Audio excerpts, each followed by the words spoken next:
नमस्कार मंडळी. निर्माणम digital media solutions प्रस्तुत टॉक रंग या पॉडकास्टमध्ये मी चैतन्य देशपांडे तुम्हा सगळ्यांचं खूप खूप स्वागत करतो.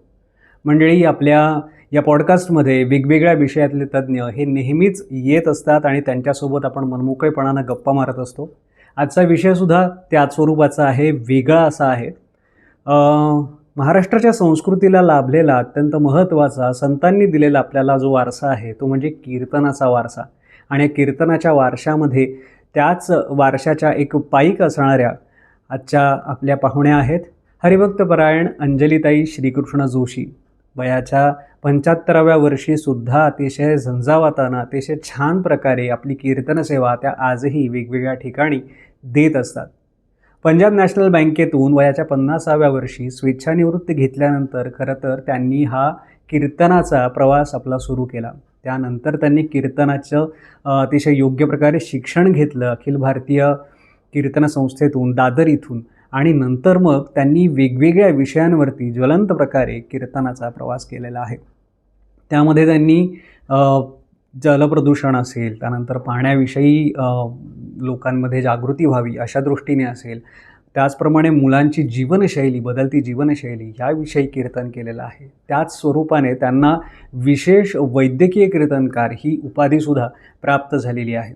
त्यासोबतच त्यांनी मधुमेह, नेत्ररोग, हृदयरोग अशा वेगवेगळ्या विषयांवरतीसुद्धा अनेक प्रकारे कीर्तनं सादर केलेली आहेत.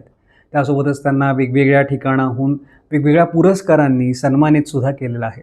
आत्तापर्यंत जवळपास 1500 ते 2000 त्यांनी कार्यक्रम आणि कीर्तनं ही सादर केलेली आहेत. अशा अतिशय वेगवेगळ्या कलागुणांनी युक्त असणाऱ्या लेखिका, कवयित्री, गायिका अशा सगळ्याच अंगाने आणि एक कीर्तनकार म्हणून आपण खरं तर त्यांना आज आपल्या पॉडकास्टवरती बोलवलेलं आहे. आणि अशा वेगवेगळ्या कलागुणांनी युक्त असणाऱ्या अशा अंजली आजी म्हणजेच हरिभक्तपरायण अंजलीताई श्रीकृष्ण जोशी यांच्याशी झालेला हा संवाद आता टॉक रंगमध्ये तुम्ही अनुभवणार आहात. चला तर मग सुरुवात करूया आजच्या भागाला. नमस्कार. नमस्कार आजी. नमस्कार. कशा आहात? एकदम पॉडकास्टमध्ये, टॉक रंग पॉडकास्टमध्ये तुमचं खूप खूप स्वागत आहे. लहानपणापासून अनेक वेगवेगळ्या कार्यक्रमांमधनं सगळीकडे कीर्तनं खरं तर खूप ऐकली आहेत आणि तुम्ही पण ज्या पद्धतीने आत्तापर्यंत सगळी कीर्तनं केलेली आहेत, या सगळ्या गोष्टी पाहताना आपल्या प्रेक्षकांना पण सांगायला मला म्हणजे तुमच्याकडनं आवडेल की कीर्तनाला अतिशय साध्या आणि सोप्या भाषेमध्ये तुम्ही कसं सांगाल? कीर्तन ही परंपरा तशी तर खूप मोठी आपल्याला लाभलेली आहे आणि कीर्तनकाराच्या भूमिकेतनं कीर्तन म्हणजे नेमकं काय हे तुम्ही सांगितलं तर जास्त मजा येईल. म्हणजे कीर्तनकार म्हणून गप्पा मारायला बोलवलं. अर्थात. कशी सुरुवात करायची? अर्थात. बोला पुंडलिक वरदा हरी विठ्ठल, श्री ज्ञानदेव तुकाराम, पंढरीनाथ महाराज की जय. जय जय रघुवीर समर्थ. हा असा गजर ही कीर्तनकाराची ओळख आहे बरं का. वा. आणि त्याच्यात काय एक ऊर्जा आहे. ऊर्जा, बरोबर आहे. ते गजर केल्यानंतर जो काही कीर्तनाला रंग येतो तो आपल्या गप्पांना यावं म्हणून आपली सुरुवात केली. तुमचा प्रश्न असा होता की कीर्तन म्हणजे काय. बरोबर. तुम्ही लोक संस्कृतचे पंडित आहात. नाही. तुम्हाला कीर्तन हा हो, धातू आहे ना संस्कृत मध्ये, त्याचा अर्थ असा आहे की स्तुती करणे, गोडवे गाणे, अर्थात भगवंताचे. नाही, आता साधारणपणे आपला मतलब असला की आपण कोणाची म्हणजे त्याची लायकी नसली तरी वाटेल त्याची स्तुती करतो, तसा इथे अर्थ नाही. बरोबर. कीर्तन म्हणजे त्याचं गुणगान करणे, भगवंताच्या लीलांचं वर्णन करणं, त्याच्यात चरित्र गायन करणं, त्याच्या कथा सांगणं, हा जो सगळा भाग आहे ना तो कीर्तनात येतो. बरोबर. कीर्तनाला काही लोक हरिकथा असं सुद्धा म्हणतात किंवा नुसतं कथा सुद्धा काही ठिकाणी म्हटलं जातं. बरोबर. आणि ह्या कीर्तनाने होतं काय हे जर ऐकायचं असेल ना तर कीर्तनकाराचं आणि ऐकणाऱ्याचं दोघांचं पण म्हणजे मानसिक बळ वाढतं. एका ठिकाणी असं म्हटलंय, अवीट हे क्षीर हरी कथा माऊली सेविता सेविली वैष्णव जनी. सगळं गाणं म्हणत नाही, पण ह्याच्यात अर्थ असा आहे की कथा म्हणजे काय आहे तर अवीट, म्हणजे ज्याची कधीच आपल्याला कंटाळा येणार नाही अशा प्रकारचं क्षीर आहे. क्षीर म्हणजे अमृतापेक्षा सुद्धा महत्वाचं बरं का. क्षीर साधं क्षीर नव्हे. अच्छा. माऊलीचं क्षीर जे आहे ते काय करतं तर आपल्या बाळाचं पोषण करतं, त्याला एक प्रकारची शक्ती देतं, त्याला समृद्ध करतं असं म्हणूया. तसं ही हरिकथा जो कीर्तनकार करत असतो किंवा ऐकणारा जो असतो त्या सगळ्या भक्तांचं काय करतो, पोषण करतं, त्याचं मनोधैर्य वाढवतं, मनोबल वाढवतं आणि त्याला सदाचार काय आहे ते शिकवतं. असं कीर्तनाचं सुंदर वर्णन आपल्याला करता येईल. किती सुंदर, फारच मस्त. अगदी नेमके आणि खूप छान छोट्याशा शब्दामध्ये तुम्ही खूप छान सांगितलं की कीर्तन म्हणजे नेमकं काय आहे. मला पुढचा प्रश्न असा विचारावासा वाटेल की खरं तर ना कीर्तनामध्ये गायन आहे, वादन आहे, संगीताची साथ आहे, समाज प्रबोधन आहे, सगळ्या गोष्टींचा एक प्रकारचा एक छान मेळ त्यामध्ये घालून म्हणजे सगळ्याचं एक छान असं ताट या श्रोत्यांच्या समोर ठेवलं जातं. मेळ शब्द खूप छान वापरलाय. याच्यातून जरा गमतीतून असं सांगते की मेळ असावा पण भेळ नसावी. वा. म्हणजे सांगायची गोष्ट म्हणजे जर समजा तुम्ही भेळ खायला गेलात तर आधी खाली काय मूळ त्याचा काय असतो पदार्थ तर काय ते तुमचे चुरमुरे असतील, पोहे असतील, असं काहीतरी असतं. मग त्याच्यावर तुम्ही कांदा घालताय, टमाटर घालताय, कोथिंबीर घातली, लिंबू पिळलं, पण त्याचं प्रमाण ठरलेलं आहे. वाटेल तसं छान लागतं म्हणून 2 लिंबू त्याच्यावर पिळली चालेल का? नाही चालणार. तसं कीर्तनामध्ये सगळं आहे. तुम्ही म्हणलात तसं सगळ्या कलांचा त्याच्यामध्ये समावेश आहे, पण त्याचं प्रमाण किती असावं हे सुद्धा ठरलेलं आहे. तेच तुम्ही करत बसलं तर तसं नाही चालणार. कारण तुम्हाला गायचं असेल तर त्याच्यासाठी तुम्हाला दुसरं व्यासपीठ आहे, तुम्ही तिथे तुमचं कौशल्य दाखवा. तुमच्यामध्ये नाट्य आहे, काही काही एकदम आवेश वगैरे आणून किंवा नकला केल्यासारखं वगैरे पण करतात, पण हा भाग इथे अपेक्षितच नाही. त्यातला मूळ गाभा काय आहे तर आम्हाला लोकांना तत्वज्ञान समजावून सांगायचंय, अध्यात्म समजावून सांगायचंय. ते बाजूला राहता कामा नये, त्याचं मनामध्ये काय पाहिजे, भान असलं पाहिजे. म्हणून मी भेळ आणि मेळची गंमत सांगितली. त्याचं मला पण असं आधी मी जेव्हा कीर्तन शिकायला गेले ना तेव्हा मला पण असंच वाटत होतं की खरंच कीर्तन बरं आहे, गायला पण मिळतंय, छान नाट्यप्रवेश वगैरे केल्यासारखं, सगळ्याची आवड आहे आपल्याला, ते सगळ्या कलांचा समावेश आहे. माझी एक आठवण म्हणून सांगते बरं का. आमचे गुरुजी होते दादरला, अखिल भारतीय कीर्तन संस्था आहे, DL वैद्य रोडला. तिथे व्यवस्थित 3 वर्षाचा कोर्स करून ते शिक्षण झालं.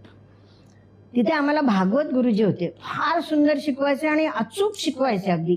तर पहिल्याच परीक्षेत त्यांनी असा मिश्किल प्रश्न टाकला होता, कीर्तन हे मग टिंब टिंब टिंब आहे आणि खाली असे बरेचसे पर्याय दिलेले होते, विज्ञान, शास्त्र, कला, भक्ती, समाज प्रबोधन, असे सगळे हे दिले होते आणि वरती लिहिलं होतं अचूक पर्याय निवडा. माझ्या डोक्यात ते होतं ना की सगळ्या कला आहेत म्हणून मी कला लिहिलं आणि पेपर जेव्हा हातात आले तेव्हा सरांनी मोठी लाल रंगाने फुली मारलेली होती. म्हणलं असं काय का म्हटलं कला नाहीये का? ते म्हणलं समजावून सांगतो तुम्हाला. वरती काय लिहिलं ते वाचलं का? आधी अचूक पर्याय निवडा. कीर्तन हे विज्ञान आहे, हे पण बरोबर, विज्ञान आहे, ते शास्त्र आहे, ते समाज प्रबोधन आहे, ती कला आहे आणि ती भक्ती आहे, सगळं आहे. पण अचूक जर तुम्ही विचाराल त्याचं वर्णन किंवा त्याचं उत्तर तर ती भक्ती आहे. कीर्तन ही भक्ती आहे. कीर्तन भक्तीच्या पायावर उभा आहे असं आपण म्हणू. भक्ती नसेल तर ते कीर्तन नाहीच म्हण, मग ते नाटक आहे. दुसरीकडे काही त्याच्यात जे तुम्हाला दिसतंय ना त्याच्यात मूळ कीर्तनामधून काय करायचंय. कीर्तन म्हणजे मी सांगितलं की कीर्तन हा भक्तीचा फुलोरा आहे किंवा भक्ती करण्याचं प्रभावी माध्यम आहे. लोकांना भक्ती मार्गाला जर न्यायचं असेल तर लोकांना कीर्तनात आकर्षून घेणं किंवा त्यांना आपलंसं करून घेऊन त्यांना कसं तरी करून कीर्तन त्यांच्या कानी पडावं हे केलं पाहिजे. आणि कीर्तन ही द्वितीय भक्ती आहे. नारद भक्ती सूत्रामध्ये 9 प्रकारच्या भक्ती सांगितल्या आहेत. आता अच्छा. सगळ्या लोकांना माहिती आहे. त्यातली श्रवण कीर्ती ही पहिली आहे बरं का. अच्छा, म्हणजे कीर्तन करणं ही गोष्ट निराळी, ती दुसरी भक्ती आहे. बरोबर. श्रवणम कीर्तनम असा त्याचा हे क्रम आहे, आहे. क्रम आहे. म्हणजे प्रत्येकाने कीर्तनच केलं पाहिजे असं नाही, पण जास्तीत जास्त लोकांनी त्याचं श्रवण केलं पाहिजे, ती पण भक्ती आहे. अच्छा, असं म्हणजे त्याच्यात जो म्हटलंय. ऐकणारा श्रोता आहे आणि कीर्तन करणारा आहे, हा. या दोघांनाही त्या भक्तीचं फळ मिळणार आहे. शेवटी भक्तीचं फळ मिळणार आहे. वा. त्याचप्रमाणे ना कीर्तनाच्या काही अनेक परंपरा पण ऐकिवात आहेत किंवा एक माहिती आहेत. सांगते ना जरा आठवलं म्हणून, हो. की हे कीर्तन म्हणजे काय आहे तर म्हणे रसना दरवी, रसना म्हणजे आपली जीव, रसना दरवी श्रुतिपात्रातून हृदयात आली उतरे, वा. असं ह्या हरिकथेचं वर्णन केलेलं आहे. म्हणजे जो बोलणार आहे त्याच्या वाचेमधून काय आलं पाहिजे तर वेदांनी वगैरे जे काय आम्हाला सांगितलेलं आहे तो सगळा अध्यात्माचा जो विषय आहे तो लोकांच्या हृदयामध्ये उतरवणं, वा. ह्याला कीर्तन म्हटलेलं आहे. फार म्हणजे ह्या संतांनी इतकी सुंदर सुंदर पदरचना करून ठेवली की त्याच्यातून आपल्याला कीर्तनाचं अगदी बरोबर चित्र म्हणजे नेमकं काय असलं पाहिजे त्याच्यात लक्षात येतं. वा वा. मी आता जसं म्हणत होतो की कीर्तनाच्या जे प्रकार आहेत त्याविषयी मला हो थोडंसं हो सांगितलं तर प्रकार बरं म्हणजे होईल. प्रकाराचं काय माहितीये का की सादरीकरण याच्यामध्ये फरक. मी सांगितलं की कुठल्याही प्रकारचं कीर्तन असू दे त्याच्यामध्ये मूळ भक्ती ही असलीच पाहिजे. भक्ती कशासाठी करायची असते, भक्ती का करतो आपण, त्याच्यामुळे मन स्वस्थ होतं. बघा तुम्ही देवासमोर बसल्यानंतर तुमच्या मनातले विचार वाईट विचार असतील ते आपोआप दूर होतात. कमी होतात. तसं या कीर्तनात आल्यानंतर बाकीच्या त्रस्तता जी असते आपल्या माणसाला, हल्ली तर सगळे त्रस्तच आहेत, अगदी काहीतरी टेन्शन मध्ये असतात. हो. हे जरा ऐकल्यामुळे त्या भक्तीचा विषय जेव्हा सुरू होतो त्यावेळेला आपोआप बाकीचे वाईट विचार किंवा जी चिंता असते ती बाजूला होते आणि मनुष्य शांत होतो, स्वस्थ होतो, स्थिर होतो. आत्मिक बळ वाढतं त्याचं. अजून मला खरं आता कीर्तनकार म्हटल्यानंतर तुमची फार पंचायत आहे, कारण एकदा बोलायला लागला ही घड्याळाकडे लक्ष नाही. आपण जेव्हा मनुष्य जन्माला आलो बरोबर त्यावेळेला काय काय घेऊन आलो, शरीर घेऊन आलो, मन घेऊन आलो आणि आत्मा घेऊन आलो. वा. या 3 गोष्टी आपण घेऊन आलेलो आहोत. सर्वसाधारणपणे शरीराबद्दल खूप खूप विषय झालेला आहे, म्हणजे त्याच्यावरती खूप संशोधन झालेलं आहे. म्हणजे औषधं वगैरे किंवा कुठला रोग झाला तरी तो कसा बरा करतो. शरीराबद्दल खूप प्रगती झालेली आहे, विज्ञानाने खूप प्रगती केली. तसं मानसिक रुग्णांवरती सुद्धा काय उपचार करावे वगैरे त्याचा पण खूप विचार झालाय. मन कसं शांत ठेवावं त्याच्यासाठी योगा करावा, अमुक भरपूर त्याच्यावरती विचार झालेला आहे. पण तिसरा जो भाग आहे आत्मा, त्याच्याबद्दल मात्र सर्व लोक शांत आहेत, कारण तो दिसत नाही. एकतर की आत्मा ही संकल्पना स्पष्ट नाही. बरोबर. आत्मा म्हणजे काय, तो परमात्म्याचा अंश आहे. तो आत्मा जो आपल्या मध्ये आहे तो शिव आणि हा जीव एकच आहे. तो परमात्मा आणि आपला आत्मा हा त्याचा अंश आहे आणि त्याच्याबद्दल आम्ही अनभिज्ञ आहोत. ते लोकांना समजावून सांगणं हे कीर्तनकाराचं महत्वाचं काम आहे. तर ती आत्मिक बळ वाढवणं हे कीर्तनकाराचं म्हणजे कारण. आणि काय सांगावं ह्याच्यात सुद्धा आपला चालला होता विषय प्रकार म्हणजे हे आम्हाला समजावून सांगायचं आहे. आणि हे सगळं कुठे आहे सांगा, आम्ही जे कीर्तनामध्ये जो विषय मांडायचा आहे तो कुठला विषय मांडायचा याला पण आपल्या ह्या विश्वाची जेव्हा निर्मिती झाली त्याच वेळेला हे विश्व कसं चाललं पाहिजे ह्याच्याबद्दल अगदी सूक्ष्म सूक्ष्म सूक्ष्म असे सगळे विचार किंवा त्याच्यावर काय झालं तर काय करावं याचा सगळ्याचा विचार वेदांमध्ये आहे. बरोबर. आणि त्या वेदांचा अभ्यास म्हणजे ते तुम्ही ते वाक्य ऐकलं असेल की वेद हे अपौरुषेय आहे. म्हणजे ते कुणाला तरी दिसले, ऋषी मुनींना दिसले, कोणी लिहिलेले नाही, त्यांनी ते बघितले, त्याचा अभ्यास केला, मनन चिंतन केलं, आपल्या शिष्यांकडे ते त्यांनी ती संथा दिली म्हणा. मग पुढे पुढे त्याचा विचार केला गेला. मग त्याच्यानंतर मग ऋषी मुनींनी त्याच्यावर विचार करून मग उपनिषद, वेदांत वगैरे सगळं. त्याच्यानंतर मग आरण्य ग्रंथ, ब्राह्मण ग्रंथ वगैरे असा तो सगळा प्रवास स्रोत आहे सगळा. सांगायचं म्हणजे काय, मग पुढे पुढे येत मग त्याच्यानंतर उपनिषदांचा अभ्यास करून आमच्या संतांनी सर्वात आपल्याला जवळ आतापर्यंत माहिती असलेला आधीचा भाग आपल्याला एवढा माहिती नाही, पण संतांनी त्याच्यावर अभ्यास केला, ग्रंथ तयार केले आणि त्या ग्रंथांमधून, गाथांमधून, तुकाराम गाथा आहे किंवा ज्ञानेश्वरी आहे, गीता आहे, या सगळ्यातून मग आम्हाला त्या वेदांमध्ये काय सांगितलं आहे तो सगळा वेदांताचा अर्थ आम्हासीच ठावा, येराने वाहावा भार माता, असं तुकाराम महाराज म्हणतात. ते तुकाराम महाराज या सगळ्या संतांनी त्याचा अभ्यास केला आणि त्याच्यात काय सांगितलंय हे लोकांना समजावून सांगितलं. आता कीर्तनकाराचं काय भूमिका आहे, सगळेजण काही एवढं वाचू शकत नाही. अर्थ आहे, खूप ज्ञान आहे, पण सगळं ज्ञान एवढा मोठा हवा काय त्याचा की सगळ्यांना ते शक्य नाहीये. म्हणून कीर्तनकारांनी त्याचा अभ्यास करावा, त्या ग्रंथांचा अभ्यास करावा, संतांची वचनं काय आहेत त्याचा अभ्यास करावा आणि त्यातून तो अर्थ लोकांपर्यंत पोचवावा. अच्छा, हे अपेक्षित आहे. आता आपला विषय आहे प्रकार. बरोबर. तर हा कुठल्या प्रकाराने मांडायचा, तर त्या मांडणीचा जो तुमचा प्रकार असेल त्याला आपण प्रकार म्हणू शकतो. उदाहरणार्थ नारदीय कीर्तन आहे, आम्ही नारदीय कीर्तनाचं. नारदीय कीर्तन म्हणजे एक आधी सांगते, नारदीय कीर्तन, त्याच्यानंतर वारकरी पंथाचं कीर्तन, नंतर आहे रामदासी पद्धतीचं कीर्तन आहे, राष्ट्रीय कीर्तन हा एक निराळा विभाग आहे, आणि आता दत्त संप्रदाय आहे दासगणू महाराजांचा, म्हणजे त्यांची पठडी म्हणूया. मला नेहमी काय वाटतं की संगीतात, शास्त्रीय संगीतामध्ये जसं किराणा घराणा आहे, आग्रा घराणा आहे, जयपूर घराणा आहे, अत्रोली घराणा आहे, असे जी घराणी आहेत त्याच्यामध्ये काय आहे ते सादरीकरणामधला फरक आहे. अच्छा अच्छा. सादरीकरणामध्ये आग्रा घराण्यामध्ये तालाला महत्व आहे, किराणा घराण्यामध्ये स्वराला महत्व, काय ते त्या पद्धतीने ते जातात.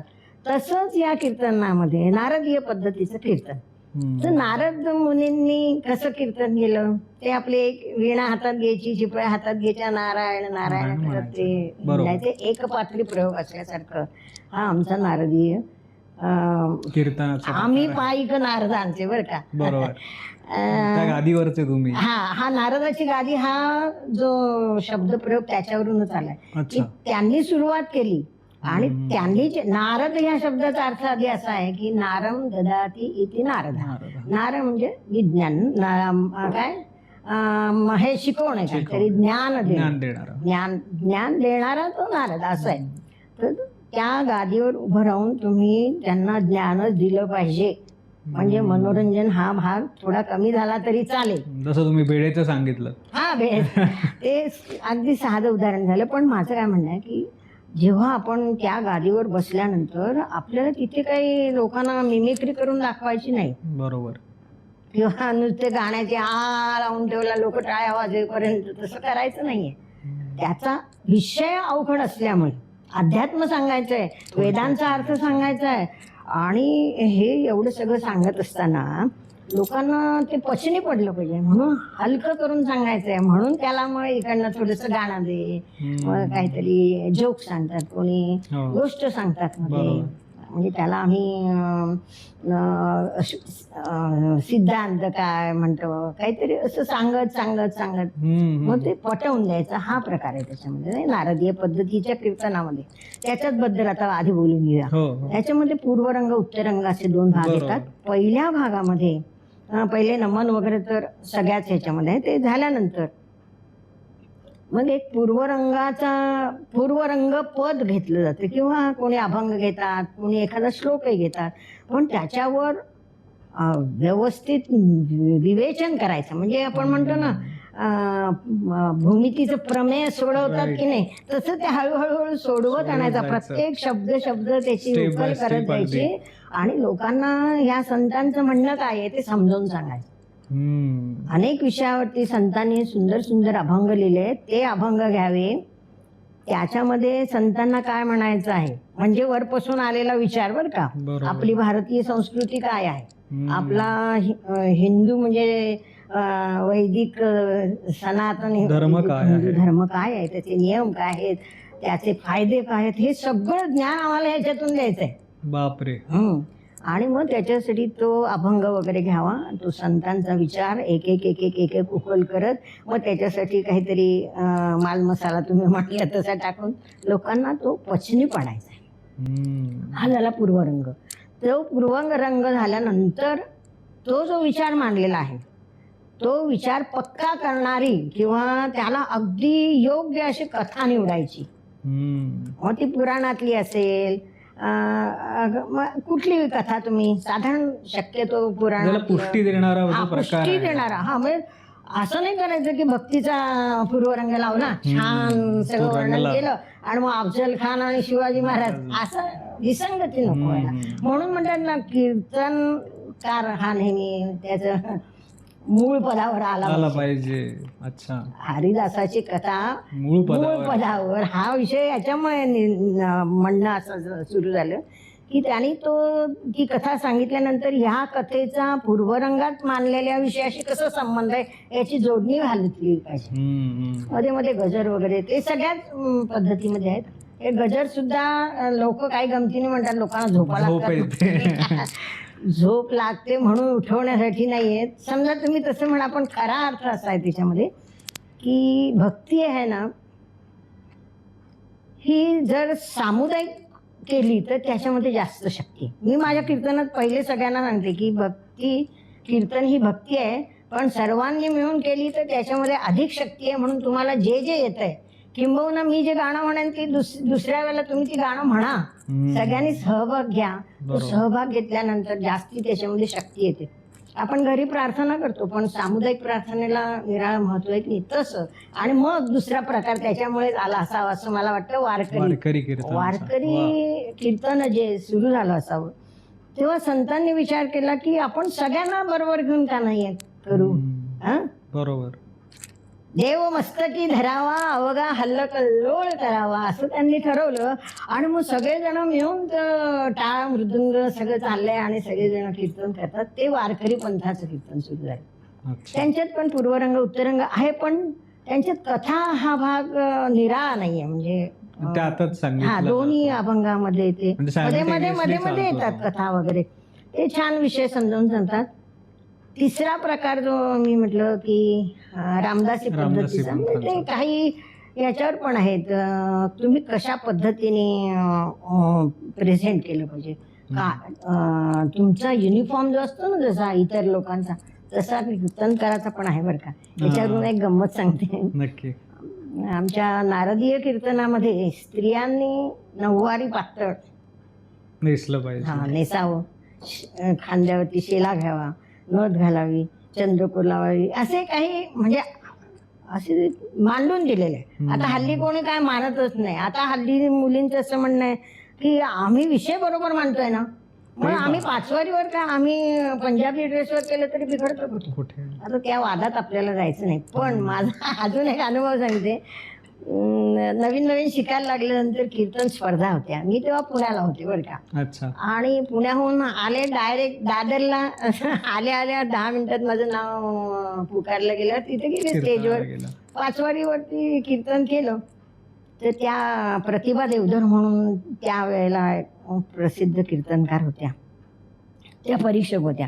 त्या म्हणल्या या बाईंचं पहिल्या नंबरचं कीर्तन आहे, पण मी यांना पहिला नंबर देणार नाही कारण या पाचवारीवर कीर्तन केलं. मला खूप वाईट वाटलं. मी नंतर त्यांना भेटले, म्हटलं असं.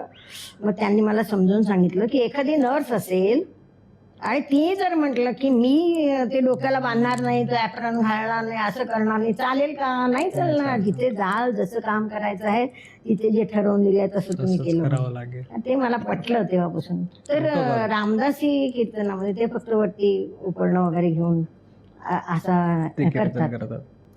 राष्ट्रीय कीर्तन म्हणजे नॅशनल लेवलचं नाही बरं का. राष्ट्रीय म्हणजे ज्याच्यामध्ये राष्ट्राचा म्हणजे देव, देश, धर्म किंवा क्रांतिकारक वगैरे असे विषय आहेत, त्याला राष्ट्रीय कीर्तन म्हणतात. असे अनेक प्रकार आहेत. वा, म्हणजे खूप बऱ्यापैकी वेगवेगळ्या कीर्तनाच्या परंपरा आहेत. पण अजून एक मला पुढचा तसा म्हणजे त्याला जोडूनच एक महत्त्वाचा प्रश्न तुमच्याशी आत्ता बोलताना अचानक सुचला की हे सगळं ठीक आहे, पण कीर्तनाचं ना प्रमुख उद्दिष्ट काय? काय छान प्रश्न विचारले. उद्दिष्ट काय? हो, आधी आपण मनुष्य जन्माला आलो त्याचं उद्दिष्ट माहिती पाहिजे. बरोबर. आपण नुसतं मौज मजा करायला आयुष्य काय विज्ञानाने म्हणा किंवा इतर जे शोध लागले आहेत, इतक्या ज्या सोयी आहेत, त्या सगळ्याचा उपभोग फक्त मनुष्य घेत असतो. बरोबर. पक्षी प्राणी हे कुठे घेत आहेत? तुम्हाला टीव्ही दिला आहे, तुम्हाला काय सिनेमा दिलाय, आणखीन काय खाद्यपदार्थ, एवढे जी जी विविधता आहे, जे काही उपभोगाच्या गोष्टी आपल्यासाठी भरपूर आहेत, त्या जास्त माणसाने त्याचा उपयोग केलाय. म्हणजे आपल्या मनुष्य जीवनाचं उद्दिष्ट फक्त आयुष करणं, मौज मजा करणं असं आहे का? नाही. खरं म्हणजे मनुष्य जन्मात पशुदेही नाही गती असे सर्वत्र बोलती, म्हणूनच या नरदेही प्राप्ती परलोकीची. परलोकीची प्राप्ती हे मनुष्य जन्माचं उद्दिष्ट आहे. वा. जिथून आलो तिथे परत जायचं. नदी शेवटी सागराला मिळाली पाहिजे तर तिचं सार्थक आहे. तसं मनुष्य जन्माला आल्यानंतर परत त्या परमपदाची प्राप्ती, त्या परमेश्वराशी जाऊन परत मिळणे, हे उद्दिष्ट आहे. आणि तेच उद्दिष्ट आमच्या कीर्तनात आहे. किती सुंदर. कीर्तनामध्ये म्हणजे मनुष्य जन्माचं सार्थक करण्याचं उद्दिष्ट जणू काही कीर्तनात आहे. इतकं मोठ्या प्रमाणात कीर्तनाचा विचार करता येईल. कीर्तन करत असताना तो भगवंत आपल्याला भेटू शकतो. वा. तुका म्हणे केली साधने गाळणी, सुलभ कीर्तनी होऊनी ठेला. कशाची साधनं? तर त्या परमेश्वराला भेटण्यासाठी अनेक साधन आहेत. भक्ती मार्ग आहे, काय तुमचा योग मार्ग आहे, ज्ञान मार्ग आहे. त्यातल्या सगळ्यांची चाळणी केली त्यांनी. आणि मग त्यांच्या लक्षात आलं की कीर्तन हा सर्वात काय आहे, योग्य उपाय. बरोबर.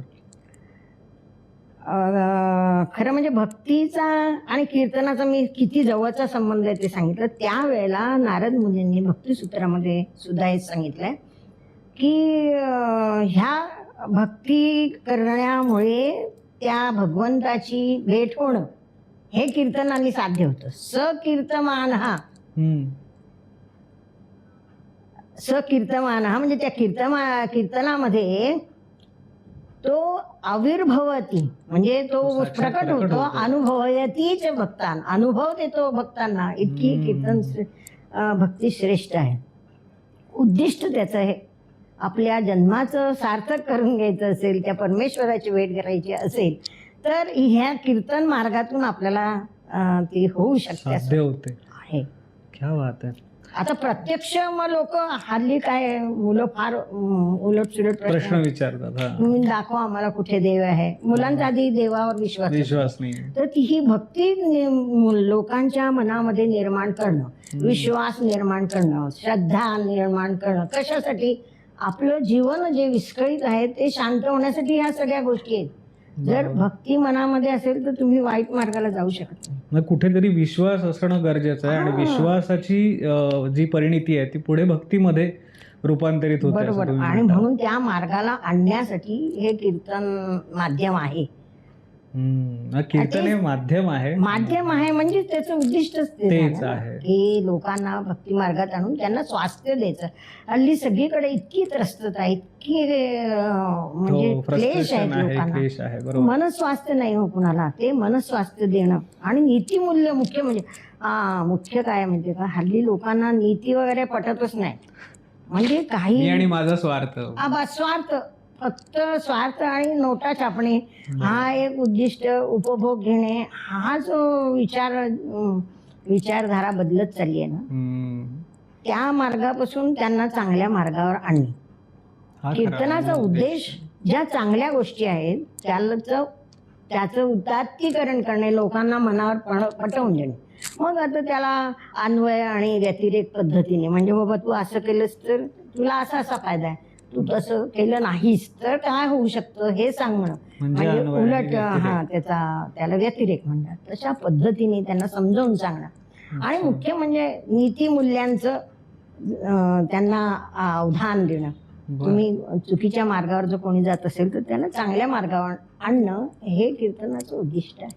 किती छान. म्हणजे थोडक्यात कीर्तन हे भक्ती झालं, त्यानंतर नीतिमूल्यांचं, समाज प्रबोधनाचं असं बाळकडूच तुम्हाला दिल्यासारखं आहे, की आणि चमच्याने भरवणं आहे एक प्रकारे, की तुम्ही गाणं हवं आहे, गाण्यातनं घ्या, कथेतनं घ्या आणि मी सगळ्यांना सांगितलं असं ते सगळं छान कशासाठी, करून तुमच्यासमोर ती ते सांगितलं ना, ते खूप अवघड विषय आहेत. ते लोकांना सहज म्हणजे त्याच्याकडे लोकांनी यावं म्हणून थोडंसं त्याला सजवलेलं आहे असं म्हणता येईल. ते तुम्ही म्हणालात त्यावरून मला एक अशी कल्पना जास्त सुचली, की जेवायला समजा आई मला एखादा पदार्थ आवडत एखाद्या लहान मुलाला, तर आई कसं त्याच्यासाठी एक त्याच्यात काहीतरी समजा आता बीट खाऊ घालायचं, तर बीटाचे छान पराठे करेल, त्याला सॉस लावेल आणि तो भरवेल खायला. ही जी गोष्ट आहे ही ते कीर्तनाच्या माध्यमातून तुमच्यापर्यंत तुम्ही एक पोहोचवायचं लक्षात आहे. ठेवा, आपली भारतीय संस्कृती सर्वोत्कृष्ट आहे. सगळ्यांनी आता हळूहळू मान्य करायचं. जेव्हा बाहेरून लोक म्हणतात तेव्हा आपल्याला पटतं. आपल्याला व्हॅलिडेशन तोपर्यंत बाहेर न आलं पाहिजे हा. त्या गोष्टीचं. तर ती जी भारतीय संस्कृती आहे, परंपरा आहे आपली, वेदांनी दिलेली शिकवण आहे, हे सर्वश्रेष्ठ आहे. हे लोकांना माहिती नाहीये, हे लोक विसरले आहेत आणि भलतीकडे जात आहेत. त्यांना पुन्हा त्या मार्गावर आणून आपल्या भारतीय संस्कृतीचं, सनातन वैदिक हिंदू धर्मामध्ये जे जे काय सांगितलेले आहे ते त्यांना पटवून देण्यासाठी ही कीर्तन माध्यम आहे असं मला वाटतं. वा. आता तुम्ही कीर्तन, मला बोलताना तुम्ही सांगितलं की दादरला तुम्ही त्याचं प्रशिक्षण घेतलं आणि या सगळ्या गोष्टींची सुरुवात तुम्ही केली. पण मला एक त्याला जोडून एक छान प्रश्न असा तुम्हाला विचारावासा वाटतो, की कीर्तन करत असताना ना बेसिकली काय तुमची तयारी असते, डोक्यामध्ये काय चाललेलं असतं तुमच्या? आता प्रत्येक ठिकाणी वेगवेगळा वयोगट असेल, वेगवेगळी माणसं असतील, तर हे कसं तुम्ही विचार करता? आता कीर्तन करायला कोणी कुठेही बोलवू शकतात. हल्ली सगळीकडे कीर्तन म्हणजे काही लोकांनी ते मान्यही केलेलं आहे. तर शाळांमधून कीर्तन करायला लागतं कधी कधी. मी तर ठाण्याच्या जेलमध्ये जाऊन पण कीर्तन केलेलं आहे बरं का.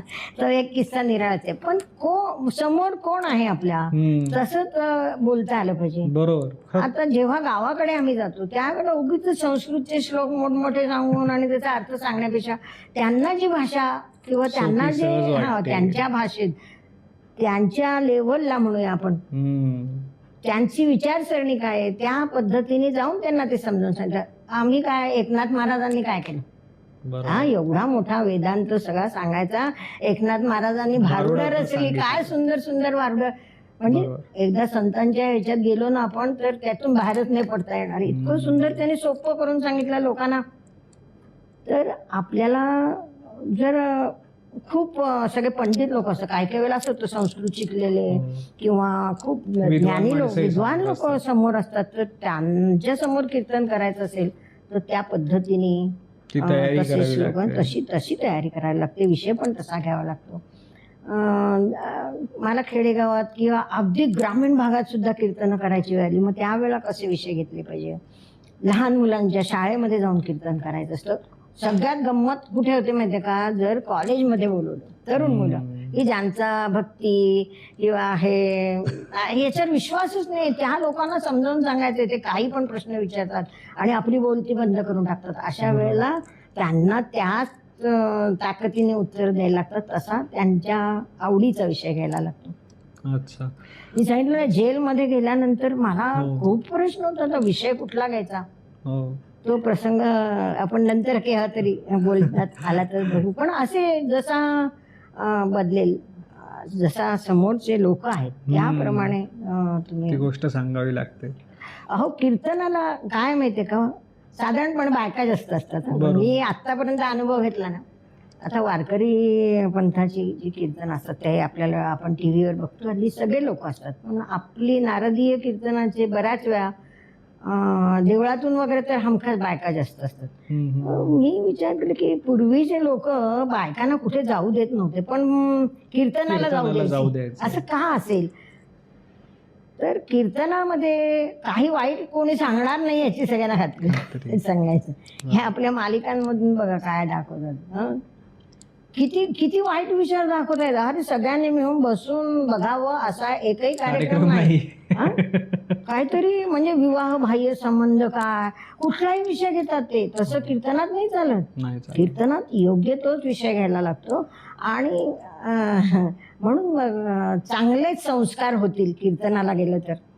तिथे काही भीती नाही म्हणून कदाचित. आणि त्याच्यातूनही आणखीन पुढे विचार केला तर त्यांना काही असं ट्रिपला जायला मिळायचं नाही.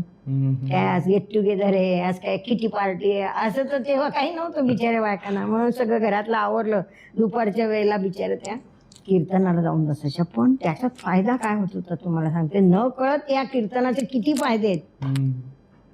आमचं खूप प्रेम आहे बाबा कीर्तनावर, त्याच्यामुळे त्याच्यातल्या प्रत्येक गोष्टीमध्ये आम्हाला काहीतरी आहे असं वाटतं.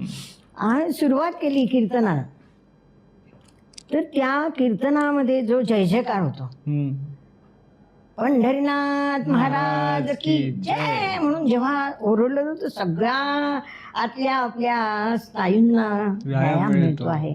टाळ्या वाजवते जोरजोरात, टाळ्या वाजवल्यानंतर हाताचं घर्षण होतं, रक्ताभिसरण होतं. हे सगळे आता तुम्ही काहीतरी योगा वगैरे करतात ते आपोआप कीर्तनामध्ये होतंय.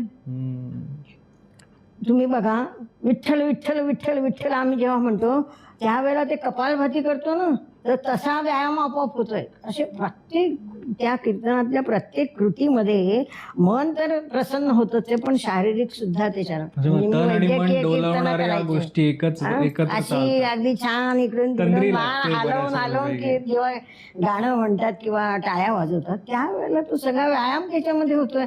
एवढे कीर्तनाचे फायदे तर कीर्तनाचे इतके आहेत. त्यातून तुम्हाला कीर्तनातून आला आणि वाईट मार्गाला लागला असं कधी होणारच नाही. असं कधीच होणार नाही. कीर्तनामध्ये गेलेला माणूस सत्प्रवृत्तच होणार किंवा चांगल्या मार्गालाच जाणार. आपल्या मनातले वाईट विचार असतील ते काय प्रत्येकामध्ये तमोगुण आहे, रजोगुण आहे आणि सत्वगुण, 3 गुण सगळ्यांमध्येच आहेत. तो सत्वगुण सगळ्यांमध्ये आहे, त्याला जरा वरती जागृत करायचं आहे, त्या दोघांना दाबायचं आहे. आणि हे सगळं कीर्तनाचं उद्दिष्ट आहे असं मला वाटतं. समाज प्रबोधनासाठी तर किती म्हणजे महत्वाची गोष्ट आहे कीर्तन. समाज प्रबोधन म्हणजे काय तेच सांगितलं ना, लोकांच्या मनामध्ये अंधश्रद्धा आहे, लोकांच्या मनामध्ये वाईट विचार आहे, वक्र विचार तर अगदी ताबडतोब लोकांना भरलेले म्हणजे लोकांना तेच हवे असतात. रामाबद्दल वाईट बोलायला लगेच लोक तयार होतात, कृष्णाबद्दल वाईट बोलायला लगेच तयार होतात. व ते सगळे विचार त्यांचे आम्हाला पुसून काढायचे. त्यांना खरी गोष्ट त्या पुराणातल्या सगळ्या गोष्टी आमच्याकडे सगळे आदर्श आहेत पण ते लोकांपर्यंत पोहोचवायचे. हे कीर्तनकाराचं फार मोठी जबाबदारी आहे खरं कीर्तनकार. बरोबर. कीर्तनामध्ये ना साधारणपणे कुठले विषय हाताळू शकतो आपण? विषय खरं मी सांगितलं पहिल्यांदा की भक्ती अध्यात्म भक्ती, नंतर जे आम्हाला आपली संस्कृती वगैरे आहे ते सांगणं, हे सगळे मूळ विषय कीर्तनाचे अपेक्षित आहेत. पण समाज प्रबोधन हवंय ना. समाज प्रबोधन हे निरनिराळ्या माध्यमातून आपण सांगू शकतो. मी स्वतः सुद्धा त्याच्यावर बरेच प्रयोग केले, त्याच्यावर येऊया नंतर. पण समाज प्रबोधन करायचं असेल तर आता प्रदूषण आहे, जलप्रदूषण आहे, नंतर काय तुम्ही झाडं तोडताय ते करू नका. ह्या छोट्या छोट्या गोष्टी सुद्धा ज्या आम्हाला लोकांना समजून सांगायच्या त्या कीर्तनातून आपण सांगू शकतो. वा. कीर्तनामध्ये आता जसं तुम्ही मला सुरुवातीला अध्यात्माविषयी सांगितलं, भक्तीविषयी सांगितलं आणि त्या कंडिशनमध्ये तुमची जी तयारी असते त्याबद्दलही सांगितलं. पण कीर्तनकार जो असतो त्याचं ना वाचन कशा प्रकारचं असणं अपेक्षित? वाचनापेक्षा सुद्धा कीर्तनकाराला आणि कीर्तनकाराचं वाचन, त्याचं मनन आणि त्याचं आचरण या 3 गोष्टी मला विचारायचं. खूप छान प्रश्न आहे आणि हा फार महत्वाचा आहे. कीर्तनकारावर फार म्हणजे जबाबदारी आहे बरं का. आपण आता बघू, एखादा नट असतो, तो नाटकात काम करत असेल, सिनेमातलं तर काय बोलूच नको सध्या, पण नाटकात काम करणारा जो नट आहे तो जी भूमिका करतो ती भूमिका झाल्यानंतर, स्टेज सोडल्यानंतर तो त्याच्या नेहमीच्या ह्याच्यात, म्हणजे ती झूल पांघरलेली असते त्याने, बरोबर. तेवढ्या पुरतं ते नाटक होईपर्यंत त्याला जे नेमून दिलेलं आहे ते तो मांडत असतो. पण कीर्तनकाराचं तसं नाही आहे. कीर्तनकाराला जे लोकांना बोले तैसा चाले त्याची वंदावी पाऊले. तसंच त्याला वागावं लागतं. समर्थांनी कीर्तनकाराबद्दल किंवा तो कसा असावा ह्याच्याबद्दल इतकं सुंदर लिहून ठेवलेलं आहे की एकदा पहिली गोष्ट म्हणजे की तुम्ही लोकांना सांगितलं ना आपण असं नाही वागलो तर लोक म्हणतील अरे हा काय नुसती पोपटपंची करतोय, असं नाही चालणार. आपण आधी ती गोष्ट आचरणात आणली पाहिजे, मग लोकांना समजावून सांगितली पाहिजे.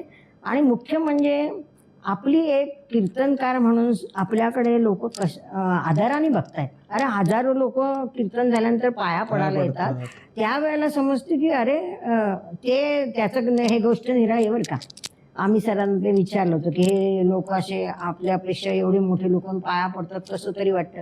तेव्हा सरांनी सांगितलं तुम्ही काही काळजी करू नका, ते गादीला नमस्कार असतो. पण तरी सुद्धा नम्र झाले ना, आपले समोर आले ना लोक, मग आपण जर तुम्ही एकीकडे सांगितलं असं कसं वागावं वगैरे आणि नंतर जर एखादा कीर्तनकार दारूच्या अड्ड्यावरती दिसला लोकांना तर काय होईल सांगा. नाही चालत तसं, नाही चालणार, खरंच नाही चालणार.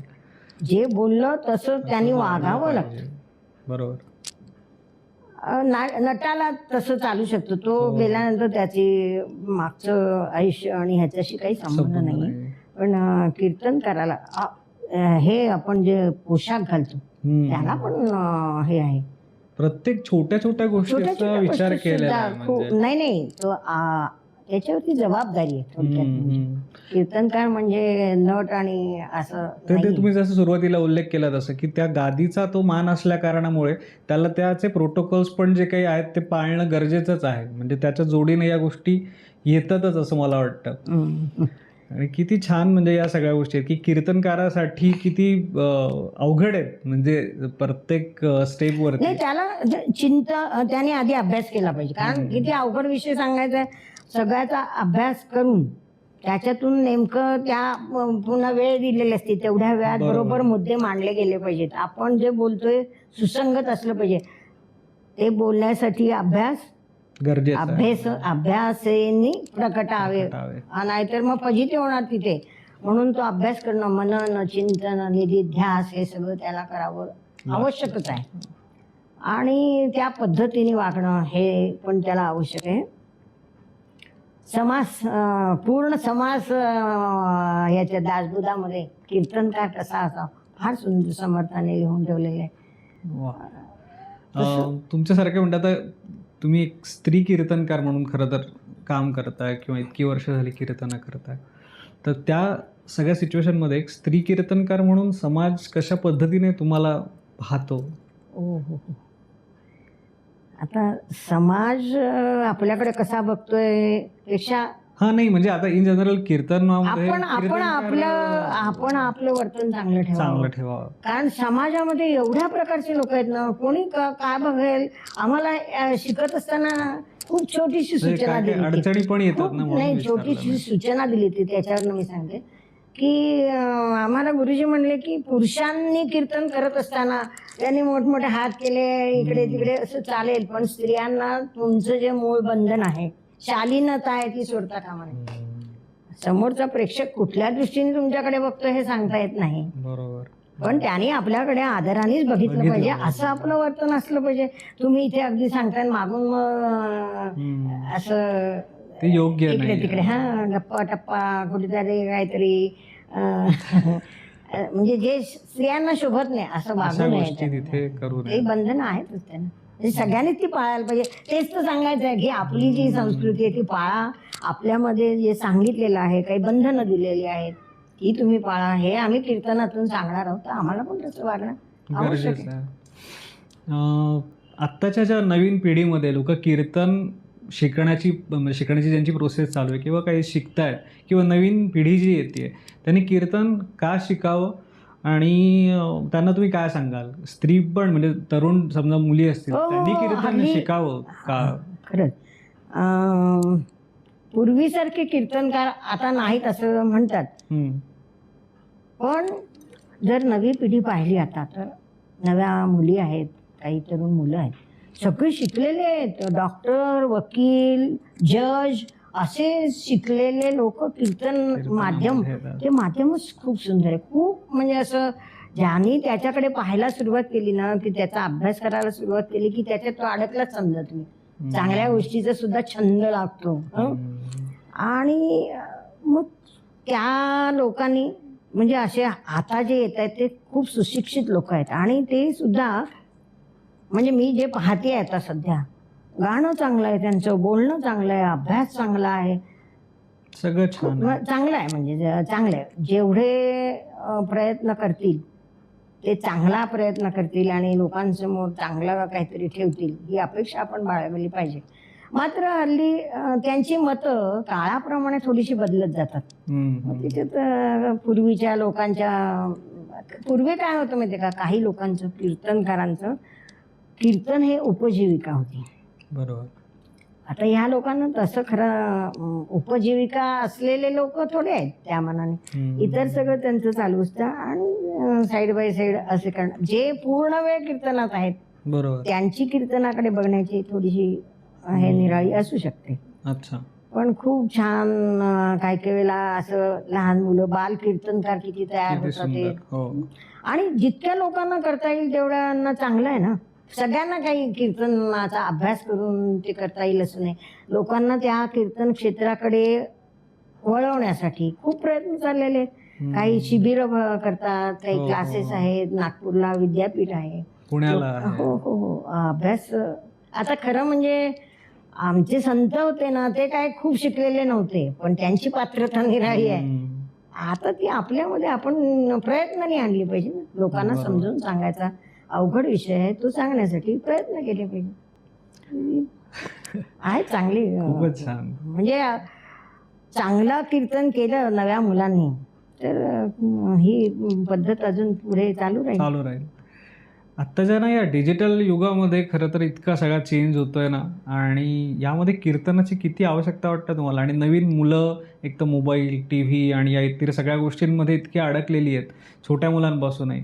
मग त्यांच्यासाठी कीर्तन हा कसा एक प्रभावी माध्यम ठरू शकतं की लहान मुलांसाठी खास? म्हणजे नाही आपण म्हणतो की नाही, कारण आजी आजोबांच्या गोष्टी ऐकायची खरंच त्यांना आवड असते, ही गरज आहे. पण ज्या वेळेला ते कीर्तनात तुम्ही जसं सांगितलं की कथा कीर्तनामधनं पण सांगितल्या आजकाल जातात. काय झालंय कीर्तनाचं मी पाहिलं की श्रोता कमी व्हायला लागले.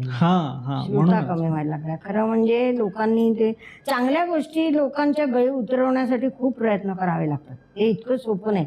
त्याच्या उलट तुम्ही ऑर्केस्ट्रा कुठे नुसती जाहिरात लावा, सगळे लोक तिथे धावतात. लोकांना उच्छृंखलपणा जास्त आहे. त्यांना शांत करण्यासाठी कीर्तन आहे. पण लहान विचारणारच होतं म्हणजे की गर्दी का कमी होते आणि मग लोक काय येत नाही. गर्दीचं कारण तुम्ही म्हणता ते पण आहे की एक तर टीव्हीवर दिसतात, हल्ली मोबाईलवर पण होतात. आमच्याकडे ना म्हणजे सगळीकडे कीर्तन महोत्सव ठेवतात बरं का. 8-8, 10-10 दिवस चांगल्या चांगल्या मोठ्या कीर्तनकारांना बोलवून कीर्तन ऐकवण्याची सोय केली जाते. पण त्याच्यातली पण गर्दी हल्ली कमी व्हायला लागली. कारण हल्ली हे तुमचा ऑनलाईन असं दाखवता येतं ना, नवीन लाईव्ह दाखवता येतं. तर मग लोक म्हणतात कुठे एवढं तडफडत, तिथे जा, घरात मस्त बसल्या झोपल्या कीर्तन पाहू, असा त्याच्यावर परिणाम व्हायला लागलेला आहे. आणि मोबाईल हे तर सगळ्यावरच आघात करणारं अतिशय वाईट अशी गोष्ट. हो हो हो. टीव्ही म्हणजे ताबडतोब वाटोळं असं होतं. पण आता टीव्ही पेक्षाही आणखीन मोबाईल जास्त गोंधळात घातलेला आहे. ह्या सगळ्या उपकरणांमुळे थोडासा परिणाम व्हायला लागलेला आहे. पण मुलांना तिकडे जितकं नेता येईल, चांगली गोष्ट जितक्या लोकांनी घेतली तेवढ्या लोकांना हवी आहे ना. जितके लोक ह्याच्यातून चांगला हे घेतील. पण कीर्तनामध्ये खरं देव भेटतो असं म्हणतात बरं का. बरोबर. खरंच खरोखर म्हणजे तो आनंदाचे डोहे आनंद तरंग असं जो म्हणतात ना, तो एकदा समरसून कीर्तनकारांनी समरसून करावं, ऐकणाऱ्यांनी पण बाकीचे सगळे विचार बाजूला ठेवून ऐकावं. आणि ते ऐकल्यानंतर इतकी तंद्री लागते ना खरोखर. आणि तो तुम्हाला तसा भेटल्याचा अनुभव आला एखादा? हा, बरेच अनुभव आहेत, पण एखादा मी सांगा नाही सांगत कोणाला, कारण काय लोक म्हणतात की हे जुळवतात, असं कोणाला नाही काय नाही वाटत तसं नाही, पण एक काय म्हणता येईल, एक समोरच्या त्याच्यामध्ये प्रेक्षकांना पण आपला समजेल भाव थोडंसं. काय आहे, भाव देव तर आहे. भेटतो भाव म्हणजे तिथे आधी देव आहे. मुळात देव म्हणजे काय आहे, देव म्हणजे काय हे तर कळलं पाहिजे. देव म्हणजे काय असं आपण जी मूर्ती वगैरे पाहतो तसा देव नाहीये. जो आपल्या संकटकाळी आपल्या पाठीशी उभा राहतो तो देव आहे. आपल्याला कुठल्या तरी समस्येतून दूर करणारा आणि आपल्याला मार्ग दाखवणारा जो आहे तो जर देव असेल तर तो आपल्याला ठाई ठाई दिसत असतो. कीर्तनात तर नक्कीच दिसतो. कारण काय माहितीये का, माझे आहेत 2-4 सांगा ना, अनुभव. एखादा छान अनुभव सांगा. नाही, काय होतं, आपण हे असं ओपन बोलतोय ना, तर मग लोक त्याच्यावर उलट सुलट बोलतात, म्हणून मी त्या विषयावर जात नाही कधी. पण एकदा सांगते, एक प्रसंग असा होता की लहान मुलांचं कीर्तन होतं, शिबिर ठेवलं होतं. अच्छा. शिवसेने काहीतरी असं, शिवसेना बाल शिबिर असं काहीतरी होतं. ते पनवेलच्या पुढे असं एक ठिकाण होतं आणि चारी बाजूने डोंगरमध्ये घळी आणि तिच्यामध्ये ते शिबिर 4 दिवस चाललं होतं. तर एक दिवस त्यांनी मला 1-2 तास बोलवलं होतं की कीर्तन म्हणजे काय असतं ते मुलांना समजावून सांगा आणि त्यांच्याकडनं थोडंसं काही म्हणून घ्यावं वगैरे अशी अपेक्षा होती. तर आम्ही निघालो, गाडी वगैरे निघाली आमची, डोंबिवलीतून बाहेर पडलो आणि माझ्या लक्षात आलं की मी टाळ विसरले. अरे बापरे. आता लहान मुलांना कीर्तन म्हणजे काय ते समजावून सांगायचंय आणि टाळ हा तर कीर्तनाचा प्राण आहे असं आम्ही म्हणतो. म्हणजे टाळकरी म्हणतात की नाही त्याला, बरोबर, टाळ हातात असल्याशिवाय तुम्ही कीर्तनच करू शकत नाही. आणि मी नेमकं टाळ म्हणा झांज म्हणा दोन्ही काय म्हणतात, तो ती झांज मी विसरले घरी. आणि मग पुढे आम्ही बऱ्याच गेलो. आता 25 असलेली मागे वळलो घरी तर खूपच उशीर होऊन जाईल, आम्हाला तर वेळ दिलेली, त्या वेळेत पोचायला पाहिजे. आता कुठेही दुकान वगैरे नाही की जिथे मला कीर्तन टाळ मिळतील. काय करावं म्हटलं, जाऊ द्या, तर देव काय करायचं ते करून घेईल अशा विश्वासाने मी निघाले. आणि आम्ही थोडंसं त्या पनवेलच्या जवळ आल्यानंतर एक छोटंसं बाजूला एक हे लागलं, मंदिर लागलं बरं का. आणि ते छोटंसं मंदिर होतं, तिथे भगवे झेंडे घेऊन 2 नवरा बायको बसले होते आणि ते विठ्ठल विठ्ठल म्हणून टाळ वाजवत बसले होते. तर आमच्याबरोबर असलेले माझे पेटीचे साथीदार विवेक बर्वे म्हणून, ते नेहमी माझ्याबरोबर असायचे. ते म्हटले, बाई हो त्यांना विचारा म्हणे. म्हटलं यांना कसं काय विचारणार आपण, पण काही इलाजच नव्हता. मी पटकन गाडी थांबवली, उतरली, त्यांच्याकडे गेले आणि त्यांना आजीबाई म्हटलं, मला ना लहान मुलांना जरा कीर्तन म्हणजे काय समजावून सांगायचं आहे, फार महत्त्वाचा विषय आहे. आणि नेमकी मी आज झांज नाही घेतलेली बरोबर, तर तुमच्या हातात जे टाळ आहेत ते मला देऊ शकाल का, घाबरत विचारलं. त्या बाईनी 1 मिनिट सुद्धा विचार केला नाही. हे ते झांज वाजवून ते पैसे मागत होते, म्हणजे उपजीविकेचं साधन आहे त्यांचं. पण जराही विचार न करता ती माझ्या हातात टाळ ठेवली. म्हणे, अगं इतकं चांगलं कार्य करतेस म्हणे, लहान मुलांना सगळं दे भक्ती मार्गाला नेणारे, घेऊन जा म्हणले. नवऱ्याला पण विचारलं नाही की मी देऊ का हिला वगैरे. म्हटलं पण आम्ही जेव्हा येऊ 2 तास तिथे जाणार, मग 2-3 तासांनी आम्ही तेव्हा तिथे असू किंवा नाही माहिती नाही, म्हणले तू टाळ घेऊन जा आणि मी नसेल तर इथे ठेवून जा. आम्ही गेलो, मग तिथे कीर्तन म्हणजे काय ते समजावून सांगितलं. छान मुलं गात होती, त्या घडीमध्ये आवाज छान येत होता आणि त्या झांजातून मला इतका आनंद मिळत होता की मी हे विसरले असते तर सगळं माझी फजिती म्हणजे पूर्ण फजिती झाली असते. आदर्श कीर्तन किंवा कीर्तन म्हणजे काय हे समजावून सांगण्यासाठी मी तिथे गेले आणि माझ्या हातात झांज नाही, तर किती फजिती झाली असती. ती मुलं सगळी मग त्यांच्याकडनं मी म्हणून घेत असताना त्या कानामध्ये ते आवाज घुमत होता. आम्ही कीर्तन वगैरे संपवलं, घरी यायला निघालो. इथे आलो, ते देऊळ तर आहे तिथे, पण ती माणसं काही दिसली नाही. लोकांकडे चौकशी केल्यावर हे इथे कोणी नव्हतं म्हणे, इथे कोणी बसत नाही म्हणे. तर मी म्हटलं, अहो आम्हाला यांनी टाळ दिलेत ना. शेवटी आम्ही त्या मंदिरात त्यांनी सांगितलं म्हणजे टाळ ठेवून दिले, आम्ही निघून आलो.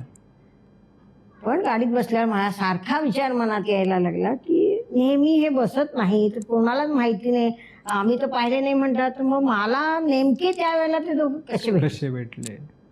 आता माझा विश्वास असल्यामुळे मला असं वाटतं की तो मला देवच भेटला. बरोबर. तुमच्या संकट काळी तो धावून हा आला. संकट काय जर धावून आला तो देव आहे. असा देव कुठल्या ना कुठल्या प्रकाराने तुम्हाला निश्चित भेटत असतो. ती आठवण आली तरी मला आनंद होतो. क्या बात. तसं मी चेंबूरला कीर्तनाला जायची तर असे 4-5 दिवस कीर्तन असायची तर एक कुत्रा येऊन बसायचा बरं का. बर. कोणाचा पाळलेला वगैरे नाही, मोठा असा कुत्रा होता. तो येऊन बसायचा. कीर्तन आरती सुरू झाली की तो कुठेतरी निघून जायचा. दरवेळेला असं व्हायचं, तो येऊन बसायचा. मग आपल्याला असं वाटतं की नाही की कदाचित हा देवाच्या रूपाने, आम्ही म्हणतो असं की रामाची कथा जिथे चालू असेल तिथे हनुमंत असतो, त्याच्यासाठी पाठ ठेवलेला असतो. तसं कुठेतरी देव असतो. तो आपल्याला शोधता आला पाहिजे. आपल्याला शोधता आला पाहिजे हा देव आहे, बस एवढंच. वा वा. त्याचा शोध आपल्याला घेता आला पाहिजे फक्त.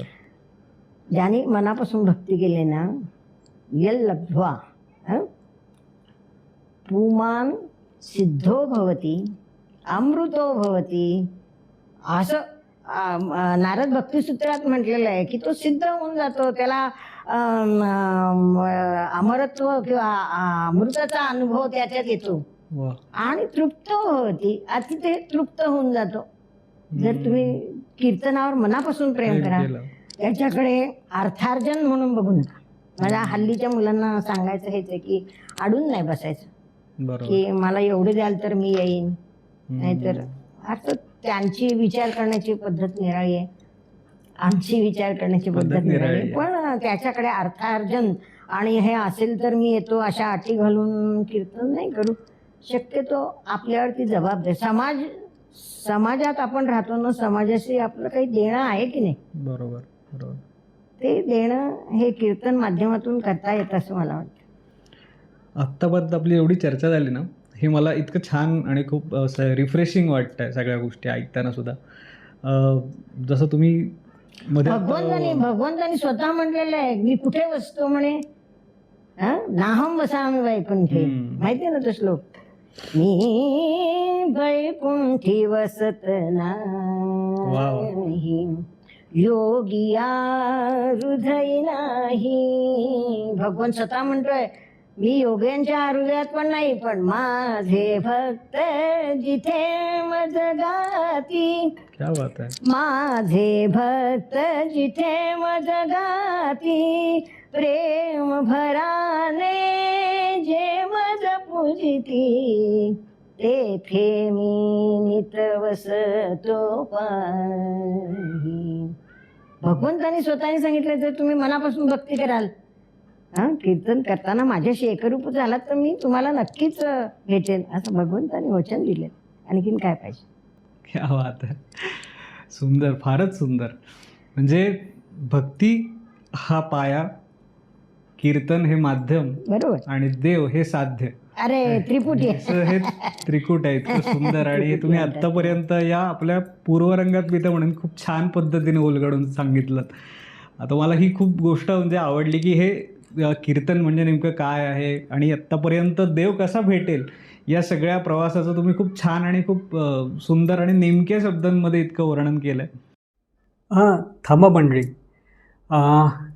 आत्ताच आपण हरिभक्तपरायण अंजलीताई श्रीकृष्ण जोशी यांच्यासोबत या पॉडकास्टचा पहिला भाग बघितला, अर्थातच पूर्वरंग बघितला, ज्यामध्ये त्यांनी भक्ती म्हणजे काय, कीर्तन म्हणजे काय, कीर्तनाची परंपरा म्हणजे नेमकी काय आणि कीर्तनातून आपल्याला देव भेटतो का, या अशा वेगवेगळ्या विषयांवरती खूप सुरेख पद्धतीने असं मार्गदर्शन केलं आहे.